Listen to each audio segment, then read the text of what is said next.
বাংলাদেশের রাজনীতিতে সাম্প্রতিক সময়ের আলোচিত ঘটনাগুলোর অন্যতম হল পার্বত্য চট্টগ্রাম বিষয়ক মন্ত্রী দীপেন দেওয়ানের আকস্মিক পদত্যাগ।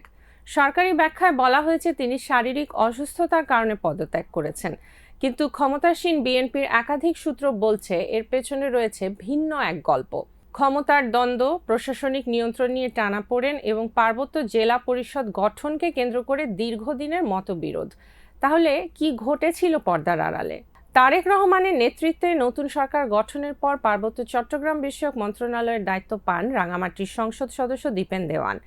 একই মন্ত্রণালয়ের প্রতিমন্ত্রী হিসেবে নিয়োগ পান চট্টগ্রাম ৫ আসনের সংসদ সদস্য মীর মোহাম্মদ হেলাল উদ্দিন। সরকার গঠনের পরপরই দুই নেতার মধ্যে মতবিরোধ শুরু হয় বলে জানিয়েছেন দলটির একাধিক নেতা। সূত্রগুলোর দাবি, মন্ত্রণালয়ের প্রশাসনিক কার্যক্রম এবং সিদ্ধান্ত গ্রহণের প্রক্রিয়া নিয়ে ধীরে ধীরে দূরত্ব বাড়তে থাকে। অভিযোগ রয়েছে প্রতিমন্ত্রী মীর হেলাল মন্ত্রণালয়ের গুরুত্বপূর্ণ কার্যক্রমে ক্রমশ বেশি প্রভাব বিস্তার করতে শুরু করেন।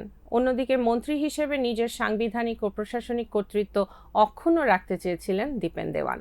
ফলে দুই পক্ষের মধ্যে তৈরি হয় অস্বস্তিকর সম্পর্ক। এই দ্বন্দ্বের আরেকটি গুরুত্বপূর্ণ অধ্যায় শুরু হয় পার্বত্য জেলা পরিষদ পুনর্গঠনকে কেন্দ্র করে। দেশের অন্যান্য জেলা পরিষদ পুনর্গঠনের পরও রাঙামাটি, খাগড়াছড়ি এবং বান্দরবান জেলা পরিষদ নিয়ে সিদ্ধান্ত ঝুলেছিল। গত ১৬ই মে রাঙামাটির একটি অনুষ্ঠানে দীপেন দেওয়ান ঘোষণা দেন, ঈদুল আজহার আগেই ৩টি পার্বত্য জেলা পরিষদ পুনর্গঠন করা হবে। এরপর প্রশাসক নিয়োগ নিয়ে আলোচনা শুরু হয়।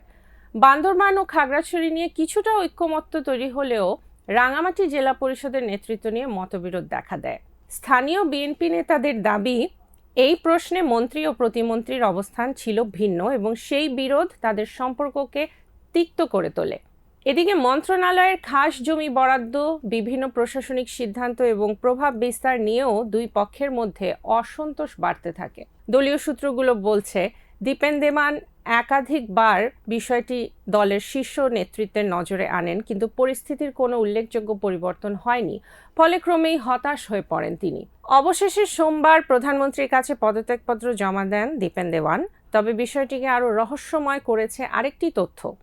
প্রধানমন্ত্রীর অতিরিক্ত প্রেস সচিবের তথ্য অনুযায়ী পদত্যাগপত্র তিনি নিজে জমা দেননি, বরং একজন সহকারীর মাধ্যমে তা পাঠানো হয়। দীপেন দেওয়ান পদত্যাগের কারণ নিয়ে প্রকাশ্যে কোনো মন্তব্য করতে চাননি। অন্যদিকে প্রতিমন্ত্রী মীর হেলাল সব ধরনের দ্বন্দ্বের অভিযোগ অস্বীকার করেছেন। তার দাবি, মন্ত্রী পুরোপুরি স্বাস্থ্যগত কারণেই পদত্যাগ করেছেন। তবে রাজনৈতিক পর্যবেক্ষকদের মতে সরকারের মাত্র ৩ মাসের মাথায় একজন মন্ত্রীর পদত্যাগ নিছক প্রশাসনিক ঘটনা নয়, বিশেষ করে যখন সেই পদটি পার্বত্য চট্টগ্রাম শান্তি চুক্তির সঙ্গে সরাসরি জড়িত। ১৯৯৭ সালের শান্তি চুক্তির আওতায় গঠিত এই মন্ত্রণালয়ের নেতৃত্বে একজন পাহাড়ি প্রতিনিধির থাকার বিধান রয়েছে। তাই দীপেন দেওয়ানের বিদায়ে শুধু একজন মন্ত্রী পদত্যাগ নয়, এটি পার্বত্য চট্টগ্রামের ক্ষমতার রাজনীতি, প্রশাসনিক ভারসাম্য এবং সরকারের অভ্যন্তরীণ সমন্বয় নিয়ে নতুন প্রশ্ন সামনে নিয়ে এসেছে। এখন দেখার বিষয় সরকার তার উত্তরসূরি হিসেবে কাকে বেছে নেয় এবং পার্বত্য চট্টগ্রামের এই রাজনৈতিক অধ্যায় কোন দিকে মোড় নেয়।